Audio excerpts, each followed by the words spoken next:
Sudan has been marred by a series of violence and conflict over decades, and this has had severe consequences on the population. It's been over a year since the ongoing war broke out in Khartoum, and it has had devastating results on the civilians. So today we are honored to have Comrade Sahil Osman with us from the Sudanese Communist Party, and he'll be shedding light on the events in Sudan, both the historical and contemporary issues and even the war. So I am glad to have Comrade Sahil Osman. He'll introduce himself and give us a brief understanding about what's happening in Sudan. Welcome, Comrade. Thank you very much, Comrade Shilim. I'm really honored to be hosted by my comrades from the Communist Party of Kenya. This is a real opportunity to change ideas and views, especially about the ongoing war in Sudan. You truly stated that Sudan has gone through a series of violence. It's not only the current one, but historically there have been moments where Sudanese people experience violence and various types of atrocities and crimes. If we go back during the colonial period, that was during the condominium period of Egyptian English jointly ruling the country, there has been a lot of violence, because so many people in Africa and outside Africa know that that invasion was about the resources and men. It was about people being captured. They were treated as cargo, being sold as slaves. That was one major era of violence. And then during the struggle of the people of Sudan against the colonial system, there was confrontation and conflicts between the national people of Sudan and the colonial powers. A lot of blood had been shed during that time of struggle again. But apart from that, after the independence in 1956, we also experienced wars that never ended up to this moment. We had the situation of the south of Sudan. That was a war that continued for decades until the secession of the south. That was the end of it. But during that time also, there were areas that could experience this kind of violence in Nuba Mountains, Blue Nile, and recently in Darfur. That was when the current situation erupted in 2003. And it's still going on up to this moment, as I told you. Adding to this is the outbreak of this also expanded war on other parts of Sudan that started in Khartoum on the 15th of April in 2020.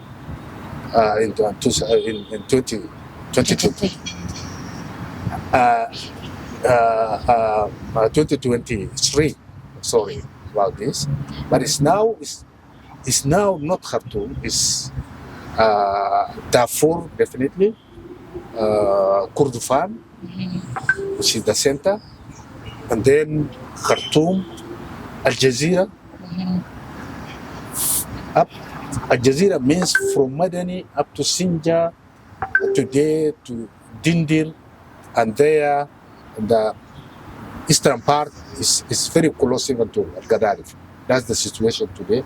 That is the war that is still going on. But about the consequences of these wars, let's just tell you a little bit about the situation in Darfur. This situation erupted. This situation erupted in 2003 in Darfur. Darfur is a region that has a size equal to California state in the United States, but it's a little big than France. That is Darfur. Historically, it has been an entity of its own. It was a kingdom and a sultanate as other kingdoms at that contemporary period. Darfur is a sample of just a smaller Sudan with diversity of tribes, cultures, religions, and so on. And then when the situation erupted, unfortunately, this war was carried out by the Islamist authority that was ruling the country at that time. That was during Omar al-Bashir regime that ruled the country for 30 years. They waged war on the people of Darfur based on it was a racial and racial war. Racial, identifying three major ethnic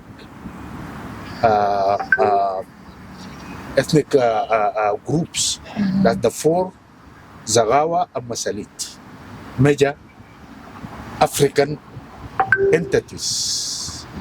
This is why I call it racial. Because Omar al-Bashir regime, and for a long time Sudan has been, authorities in the center have been claiming that Sudan is an Arabic Islamist country, which is not true. And then the war in the south was based on religious and ethnicity. And therefore, it was not necessarily religious, because most of the people of Darfur are Muslims. Okay. While in the south they are Christians and other beliefs. So in Darfur it was racial. That was erupted as I told you, in 2003. It resulted in the destruction of more than 15,000 villages across the whole region. It resulted also in the forced displacement of more than 4 million people who have been forcibly displaced from their homes, going to the ID camps, that is internal displaced person camps, around the 5 cities of the capitals of the states. That is specifically Al-Fasha, Nayala, Zalingi, Al-Jineina, and Al-Tayr, around this. But some of these displaced were forced to cross the border, especially towards the neighboring countries like Chad, Central Africa, and the south of Sudan, and elsewhere, or the center of Sudan, or other places in the world. Now, this war also caused it resulted in what is known as ethnic cleansing, because 3 heinous and serious crimes happened there, occurred there, and still occurring up to this moment. I mean by the 3 serious international crimes, that is genocide, war crimes, crimes against humanity. What is also surprising is that during that time, although thousands of people have been killed in a way that we call it extrajudicial killings, this was due to the fact that there was no rule of law. We don't have competent courts to bring perpetrators to justice. Internally, Sudanese judicial system was defined as unwilling and incapable to provide justice or to implement justice. This is why situation of Darfur was referred to the UN Security Council, and after that, the situation was referred to the ICC, to the International Criminal Court, and a prosecutor was appointed based on the recommendation of Professor Kasese, who was the head of a commission that was convened by the UN Security Council to go down to Darfur to find out about the nature of what was going on. Why? Because at that time, the government of Sudan was claiming that it was only like tribal conflict, or sometimes as activities of banditry groups. It never admitted that the government of Umar al-Bashir was involved in that conflict until Professor Kasese came to Darfur and found out that this was, like he described it as, crimes against humanity and war crimes, and then he said there were acts of genocide. That's why he recommended that a competent prosecutor be appointed to go down and find out the nature of that conflict. And then at that time, prosecutor Akambo was appointed, and he went there, collected evidence, brought a case in front of the ICC, and the ICC, the fair chamber, accepted the case and issued arrest warrants against Umar al-Bashir. Some members of his government, who are Abdurrahim Muhammad Hussein, Ahmed Harun, and Ali Kosheb, who have been identified by the ICC. But unfortunately, all of them except Ali Kosheb, who voluntarily surrendered himself, are still beyond the reach of justice. That means there is no justice being seen by the victims, which is like very much disappointing. We have the same situation now. The prosecutor is conducting investigation under his mandate that was given to him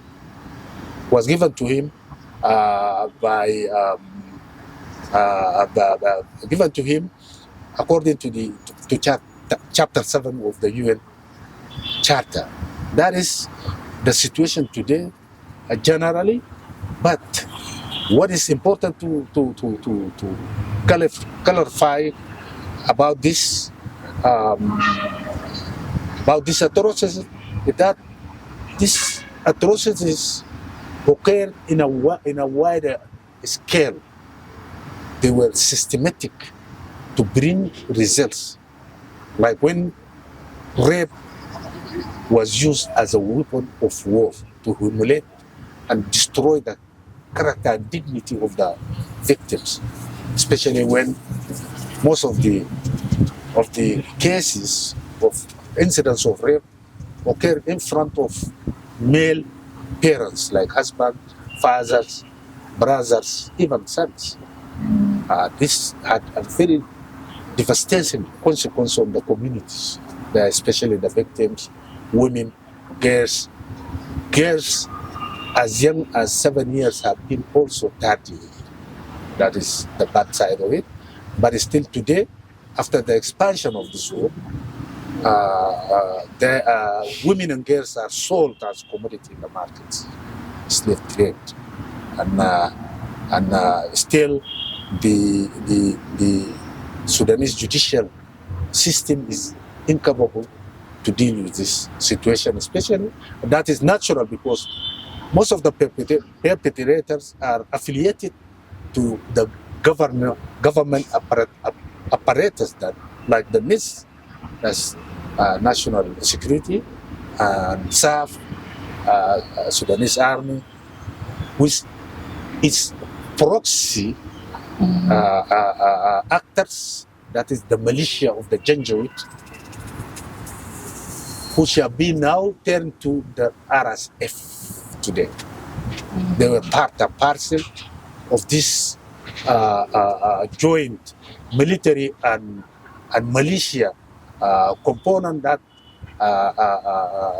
caused all these miseries all over Darfur, and now today they are doing the same in the other parts of Sudan, despite the fact that today they are not jointly working, but they are separately committing these atrocities. Yeah, this is quite devastating and also interesting.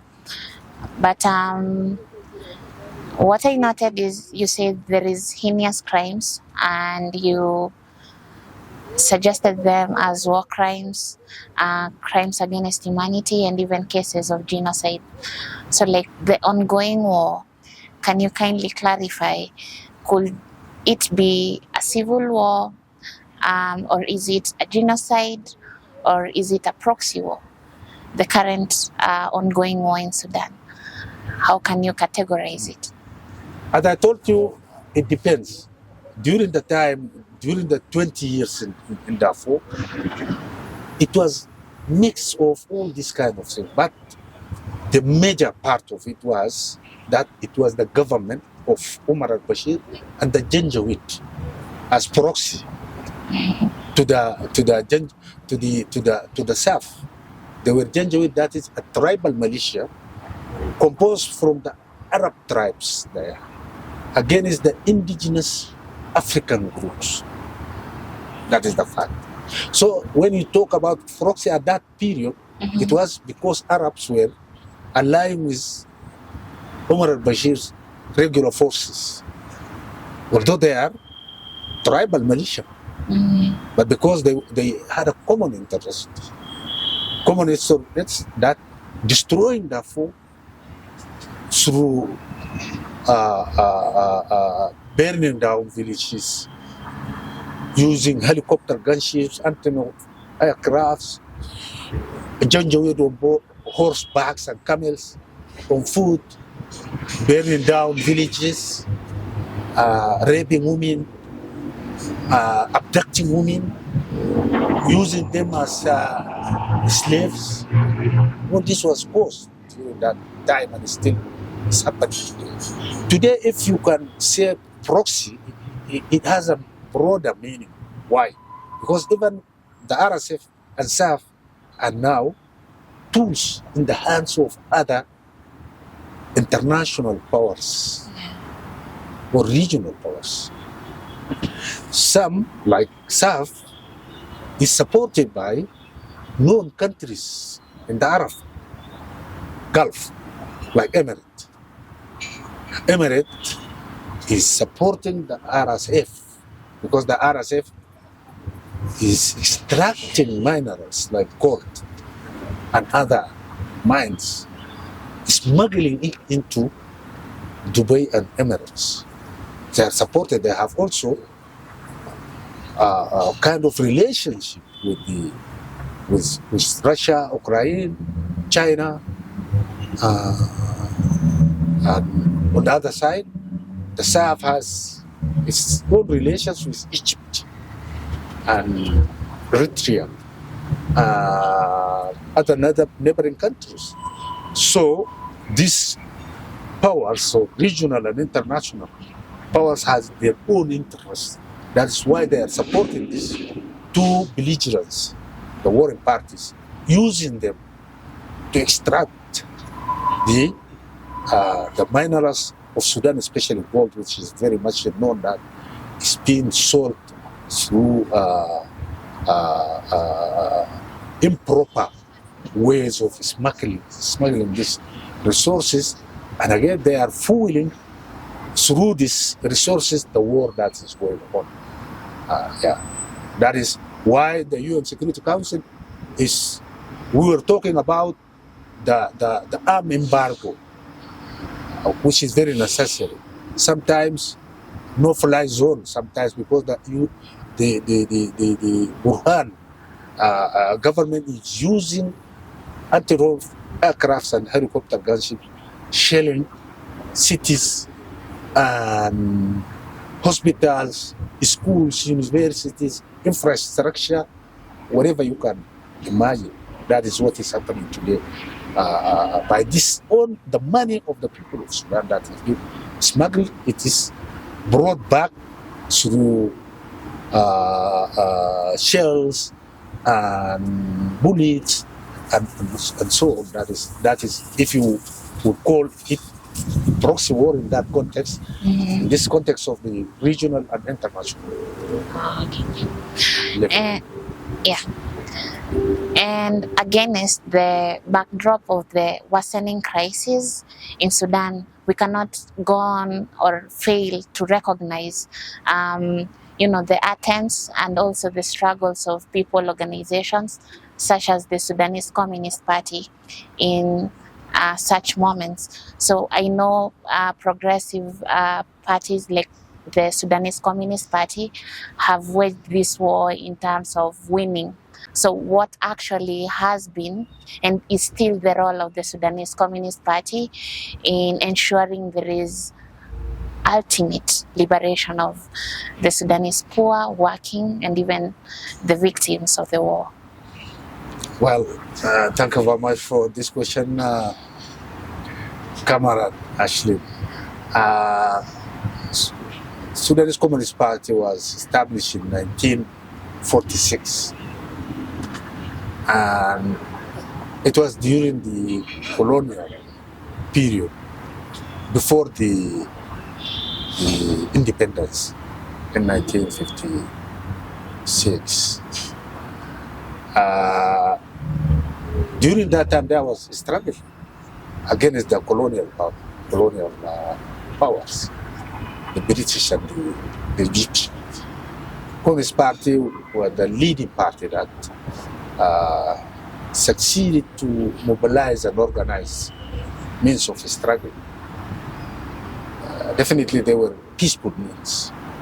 We didn't use at that time report or something reports, and then it was through influential trade unions. We had trade unions in the railway. We had the union of the farmers. We had students and other regional even powers, like in Darfur, in the east, the Bija, the four people, the Darfuri people and the Bija as well. So it was a collective struggle. At that time, I think the minimum demand was to gain independence for our country and restore our resources that have been stolen by the colonial powers regularly. And then the Communist Party paid for that also. At that time, yes, our comrades were always targeted and they were arrested and so on. Some of them were tried even and sentenced for imprisonment for very different periods. But then, after the independence, there was a new era. Now, the demand was, to some extent, now collective base of the coalition. The coalition before the independence. Also, there were some other political parties who joined forces with the Communist Party. But then, after the independence, I think differences based on interests caused that the Communist Party and its allies when they were through specific targets and demands, like independence, political independence, economical independence and cultural independence also. That we should concentrate that Sudan is for Sudanese. We don't belong to Egypt. We are not part and parcel of, we are not Arab country actually. We are in Africa. We are Africans. We are Sudanese. That was like that. Defending the identity. That was our job. Again, then raising awareness that our resources were stolen by imperialist institutions that had the monopoly on the basic resources like cotton, which was a source of the wealth of Sudan at that time. We are an agricultural country. We have that Nile, which is a combination of the two Niles, blue and the white Nile. And they join in Khartoum, and then it flows to the north as a Nile, River Nile. So that is one point of it. And then Sudan was, Communist Party was also targeted by the, there was no direct colonization, but the colonial system left behind on our soil their agents, which were responsible to preserve the interests of the imperialist powers, who physically left the country, but still their interests and their institutions were always there. That is the situation. Up to this moment, there is part of that struggle to get rid of this kind of dependency on the foreign powers and its financial institutions like the International Bank and World Bank and the IMF.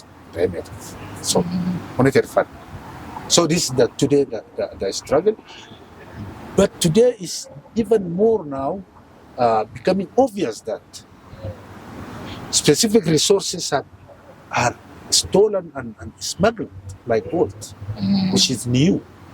And then during this time, it's important then to join you, to go to your question that it's been a long struggle against these powers, but it's important to tell you that some of the agents who were very prominent and obvious is the military institution that is used and manipulated by political parties. I can tell you that after the independence, immediately there was the Abud dictatorship, that was a military regime that took over power in 1958 until the revolution of 1964. That was a popular, the fairest in its kind, very strong revolution. And then we had a very short period of democratic administration, that is the civilian-led government after 1964 up to 1969, when again Jafar Nimeri took power through a coup, military coup, and he ruled the country for 16 years. And then in 1985 we have that revolution of the second revolution of April that hosted the regime of Jafar Nimeri. We restored democracy for a very short period in from 1985 to 1989, when Umar al-Bashir again, by the support of the Islamist groups took power, and he continued ruling the country for 30 years up to 2019 when he was hosted out. So that is the long, way where people of Sudan experience what they call it today like the vicious circle that some period of very short democracy, after that a military coup and dictatorship repeating itself the same way until it was short democracy, long periods of dictatorship, very vicious circle. Up to this moment, is now today the military component coalition between the SAF and the RSF who ruled the country and hijacked the revolution of 2019 up to this moment. But it's obvious now that they are confronting each other, also due to the conflict of interest and due to the conflict of the interest of the regional powers and international powers. Okay.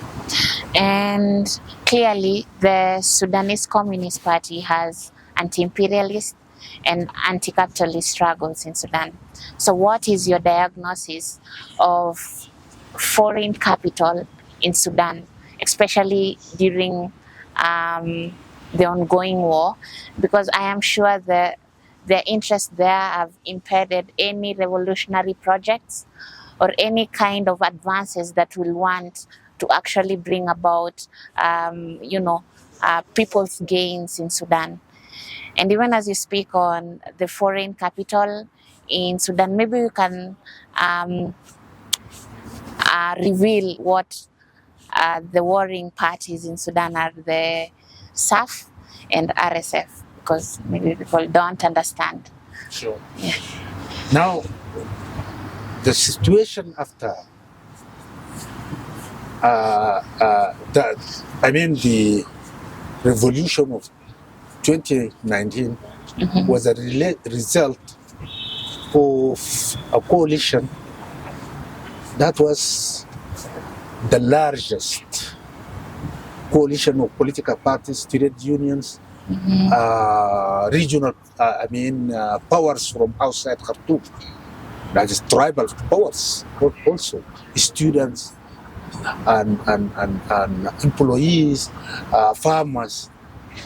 That was ever the largest one, and their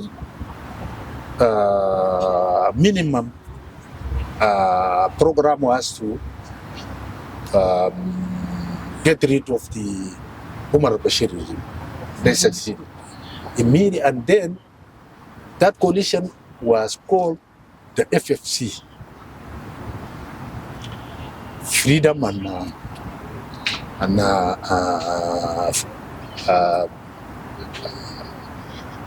Change Alliance. That is it. The FFC. FFC, it was not the fairest political alliance that was created in the country.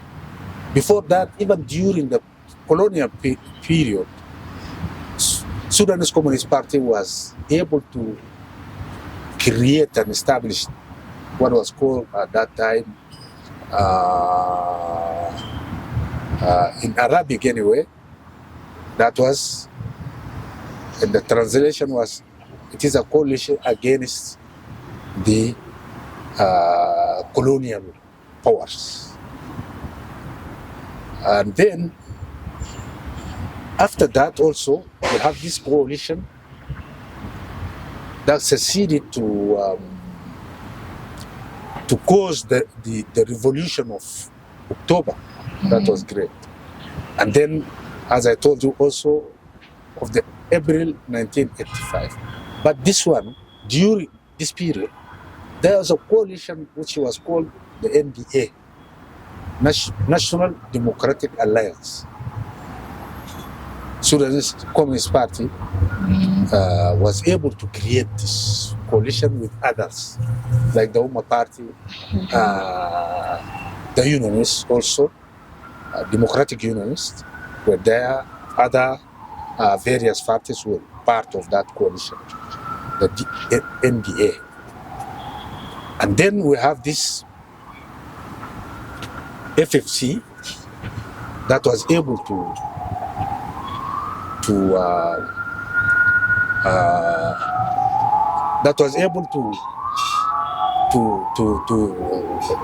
get rid of Omar al-Bashir regime. But unfortunately, after the success of the revolution, there was time when some factions from the FFC decided to go with the military component. That is SAF. When you say SAF, that is Sudanese army, regular army. That is Sudanese armed forces. That is SAF. Sudanese armed forces headed by Al-Burhan. RSF is the rapid support force that emerged from the Janjaweed tribal militias that were used as a proxy force to destroy the indigenous groups, communities during the Bashir time. So this is SAP and this is RSF. But RSF was created by Omar al-Bashir, by the way, and then they were recognized as paramilitary institution alongside with the regular forces of Sudan. So these are the two. But then, because after the revolution, there was still the transitional military council composed of the two, SAF and RSF, ruling. They were and still considered as an extension of the previous regime of Omar al-Bashir. All of the officers were members of the security committee of Omar al-Bashir.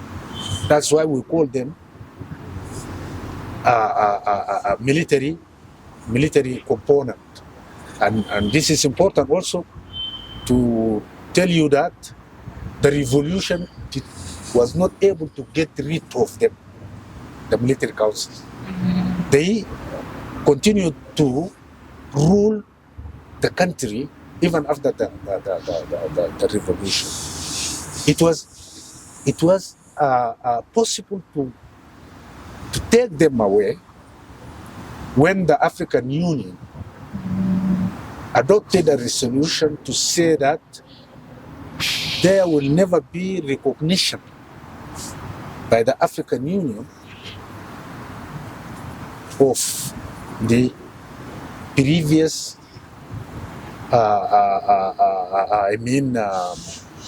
military council. That is they called themselves at that time Transitional Military Council. The African Union refused to recognize them. Up to this moment, I think it is the situation today. But then, unfortunately, factions from the FFC decided to make a partnership with this military group. That is the main reason why the revolution was impeded and was stopped there. This is the situation. This faction who decided to go there is known as Qahat. That is Tagaddum today, if you are aware of it. These are Arabic names, but Tagaddum means Tansiqiyya. That is the coordinating body of some freedom and factions of the FFC. of the FFC. They decided to go with the military component. Up to 15 of April, they were about to again, and they were able to convene a government of Hamdok twice during that time, during the war of the 15th of April. After 15th of April, now it's you can see that there are two military powers, SAF and RSF. The most unfortunate is that some of our allies of the FFC are siding with General Hemeti, that is the RF, the Rapid Support Force. That is the situation. That makes the revolution like being, to some extent, impeded, confusing the people, especially the resistance committees and other powers. But as a result also, the Communist Party was able to again organize a strong, coalition, that is a political coalition that is called the Radical Change Forces today. Okay. Radical Force. Some of the composition of this is the Communist Party, other revolutionary parties and trade unions who decided not to go with the Tagaddum. That is today. What is happening?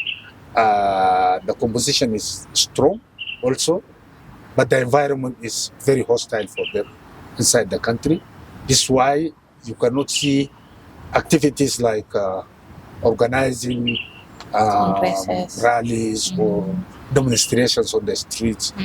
It's impossible during this time, but there will be time when people will come up with ways and tactics how to organize themselves more better to confront and to face the ongoing war as we are doing today.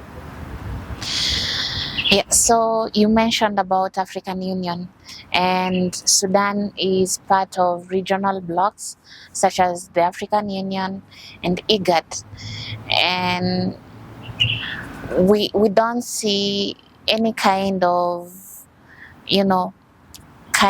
will by such blocs to address what's happening. So in your own opinion, do you think that these regional blocs, as well as other African states, have they been in the forefront to, address the war in Sudan, or just bringing,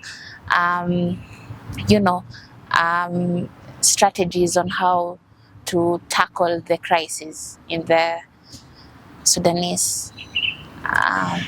Yes, it's very unfortunate that since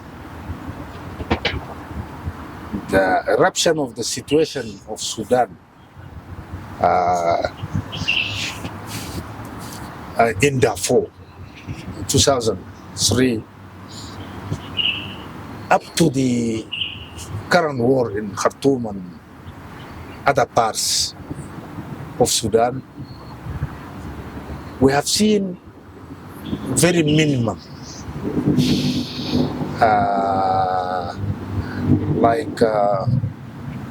acts from our regional institutions, especially the AU.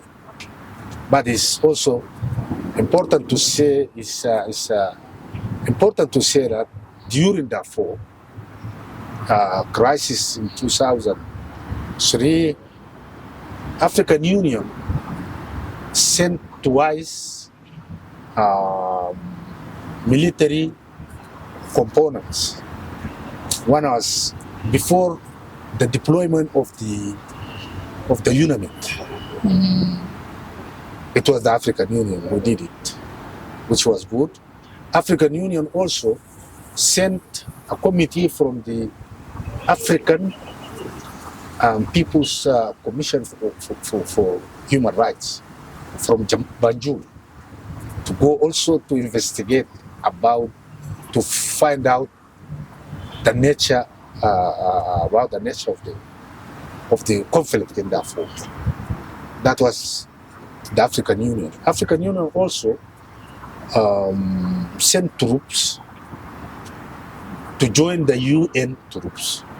That is why that troops, which were the ever largest troops in the world, deployed by the UN in history, because the composition was more than 26 individuals who were sent to Darfur to protect the lives of the people. African Union were there, jointly with the UN. That was called the hybrid force during that time. Unfortunately, now the UNAMID is no longer there. There was a decision from the UN Security Council that there should be an exit plan for the UNAMID, and they went out without the UN taking or the AU taking any steps to find a credible substitute for the UNAMID. They just went away, and then there was a vacuum. This is one of the reasons why the situation became even more worse, because of the absence of the UNAMID and the absence of any credible body that can replace them. That was the situation. But then the AU and IGAD and the African Council for Peace and Security Council of Africa are still far behind to address the current situation. Their attempts were unnecessarily delayed anyway. And I think one of the most disappointing facts was that these three institutions were not, or are still not coordinating their positions. They don't have a unified position. IGAD, AU, and the Council. And then again, they are not part of any regional panel like Jeddah. They are not there yet. The only thing we have seen was recently with the meeting that was organized by the High Panel, as is headed by Dr. Chambaz. But it was also a big mistake, because they invited faces from the previous regime to go there to Addis Ababa, discuss about the future of Sudan, which is not acceptable. It was like an insult to the revolutionary people who still fight to get rid of the previous regime. But now, Ben Shabbas, by again invited them to Addis Ababa, it was just like a recognition and an attempt also to bring them to the political arena. That is one of the mistakes of the African Union. African Union, we are depending on we think that our regional institutions, African institutions, are better positioned to address African problems. But the way they are doing today, especially about Sudan, when it's now, this war is the new one, it's been going on more than almost 1.5 years. And we don't see the robust role and effective role of the African Union. That is very disappointing. Still, we'll continue to go knocking their doors. That it is their responsibility to address the situation of Sudan in a more meaningful ways, acceptable to the people of Sudan. Yeah, on the same, what's your take on the many peacekeeping missions, humanitarian deployment, talk of the diplomatic relations that now in international community through the UN are bringing to Sudan? Honestly telling you, the international community, to some extent during the Darfur crisis, their role was very obvious. They were able to bring or provide basic needs for the victims of that genocidal situation for years. And then the international community also addressed the issue of justice and accountability.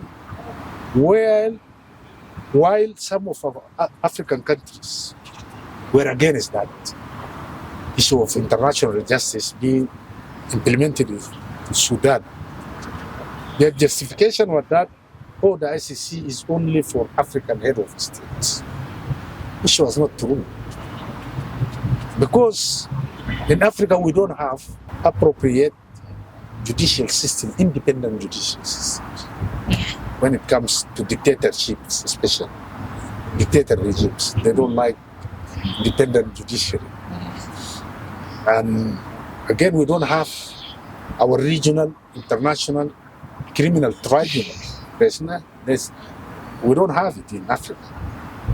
So the only way, only possible way for the people of Darfur at that time and today for Sudan was the ICC. But the ICC was much attacked from the African head of states. We still do feel that until we have in Sudan, especially, an independent, competent national judiciary, there will be no justice. Our African head of states who are insisting that no, don't talk about the ICC, don't give us any alternative or hope that there should be justice. And they know, all of them know that there will never be peace in Sudan without justice. Never.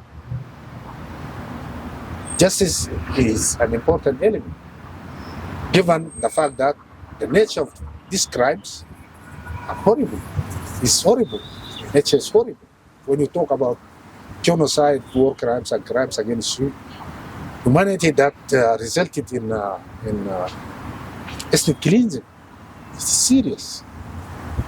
And without justice, you cannot at all talk about instability. Not only in Sudan, it can spill over the border of Sudan to the neighboring countries, and it's happening today. So it is for the benefit of the Africans that there should be justice in Sudan to at least stop potential perpetrators instead of encouraging them to commit crimes, knowing that they should not be accountable at any time. But we are certain that those crimes are serious.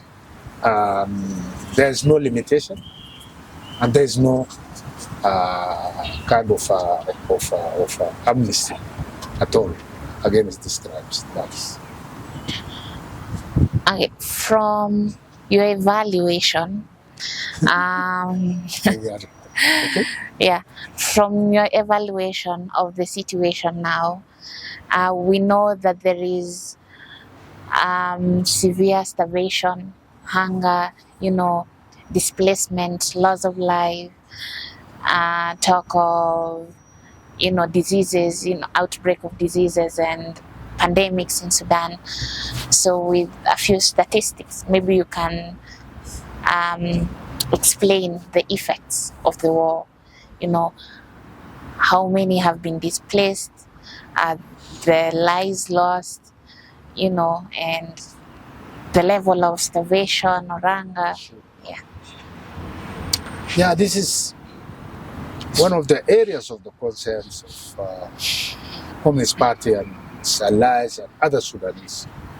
That situation today, we are talking about the two priorities: to stop the war and to address the humanitarian situation. Stop the war, why? Because, you know, the consequences and devastating nature of this war, that is claiming lives of thousands of Sudanese, displacing them and destroying properties, infrastructure, and everything. But the humanitarian situation today is dire. It's very dire because it's been, there have been combination of elements that together created the current situation, humanitarian situation. Most is that the displacement of more than 15 million people. Statistics say it is about 10 million, but they are forgetting the number that has already been there as a result of Darfur catastrophe, human catastrophe. The number that has been displaced during the 20 years is more than almost 4 to 5 million. You add this 10, the number is approximately like 10, 15 million Sudanese who fled the country. But those who remain inside, the number that is internationally recognized, that yes, these are the people whose lives are at the brink of danger due to hunger. The number is around 25 million Sudanese who are vulnerable to die of hunger. This situation, why this hunger? It is because scarcity of commodities. Because of the war, no farming, no production, Productivity. people cannot produce the food. Rainy seasons are not properly used because people cannot go to farm in this environment, hostile environment. Then, more than that, during Omar al-Bashir's time, after the referral of the situation of Darfur to the ICC, he decided to expel all the international and regional organizations who were responsible to provide this humanitarian aid and services, like medicines, food, Water. everything. They were expelled, never be replaced. When this war of the 15th of April broke out, the two belligerent parties we have areas that are under the control of SAF. We have areas that are under control of rapid support force. Both of them are denying and impeding access of Basic needs. of the humanitarian access to the people inside Sudan. And then our struggle was that the world should address this situation in a way that the two belligerent parties should allow the entry of this humanitarian access to the people, and it's still not there. This is the absence of this kind of implementation. Even the UN Security Council adopted resolution regarding this, telling the two fighting parties to allow access of humanitarian, but it's not happening up to this point. We hear that they were there in Geneva 2-3 days ago negotiating this indirectly, not sitting together to come and discuss the importance of this urgent situation of the humanitarian situation in Darfur. So it will be the responsibility still is the responsibility of the African Union, is the responsibility of the UN Security Council not to allow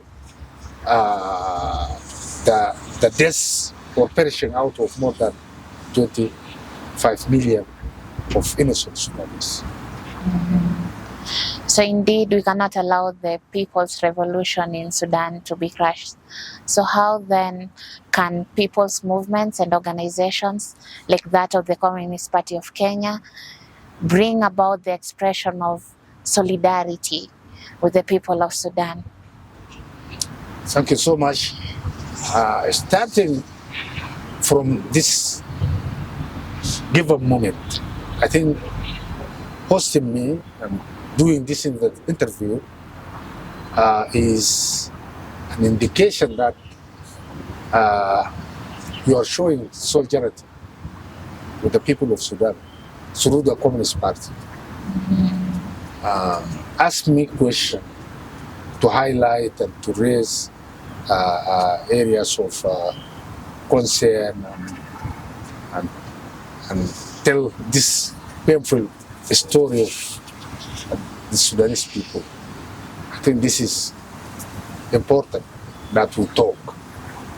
And we are counting on you, our comrades in the region, especially the Communist Party of Kenya. We have long history, common history regarding our issues of our continent that are related to the rights and freedoms of our people to live in dignity, enjoy the basic rights that are included in the international charters and even our regional charters. And I think Kenya, Communist Party of Kenya, based on the fact that we are very close to each other, Sudan and Kenya. Proximity is one important element, but the fact that also Kenya today is hosting thousands of refugees who decided to come here to Kenya. The presence here also is the responsibility of the people of Kenya until the situation in Sudan is resolved. I think that Communist Party of Kenya can organize activities to show solidarity with the people of Sudan in this given time. I leave it to you. How can you come up with ideas that you can organize activities which can be meaningful? Always the Communist Party will be more than delighted to exchange views and ideas. How can we together make it successful that your solidarity could be meaningful, to bring kind of positive result and change, and can make a difference on the area, not inside Sudan, but at the regional level, especially in front of our institutions. African Union, you can have a voice there. We have also civil society movements in our region here. You can also join voices together to make it like a kind of a joint campaign, not only here in Kenya, but the neighboring countries who are also affected here and there by the situation in Sudan, especially, the neighboring countries. So I have confidence that at some point we will be able to think about this and how can we contribute to the efforts, regional efforts, international efforts to address the situation in Sudan and to make it easier for the people of Sudan to see that this war is ended. People are able to go back to their homes in safety and dignity. Viva, Comrade. As we wind up, maybe your last thoughts and what are your prospects for Sudan in the near future or even now? How do you see Sudan maybe in years to come? Yes. It's really difficult to predict really, but we have the confidence in the people of Sudan. They have long history of how they were able to overcome difficulties and situations which are similar, if definitely of today, but there have been moments when people from various parts of Sudan faced this situation, and then they were able to come together to join forces and voices to make it possible that we can keep the unity of our country. We can again restore democracy and civilian-led authority, not allowing any more for the military to come back, assuming power, ruling the country the way they used to do. They are the cause of the miseries of the Sudanese. Today they have the monopoly of more than 82% of the wealth of Sudan in their hands. That is unacceptable today. What I can say, I trust very much the people of Sudan. It is the people of Sudan they can also show you how can you support their solidarity, support them in this context of solidarity when they come together with very specific demands. Our demand today is the priority demand, number one demand is ending the war. Let us work on that together. Address the humanitarian situation to save lives of millions who are vulnerable to this famine and hunger. So we are doing this in various ways, like coming here to meet with you. Tomorrow we will make it even more expanded kind of advocacy that we can bring in the revolutionary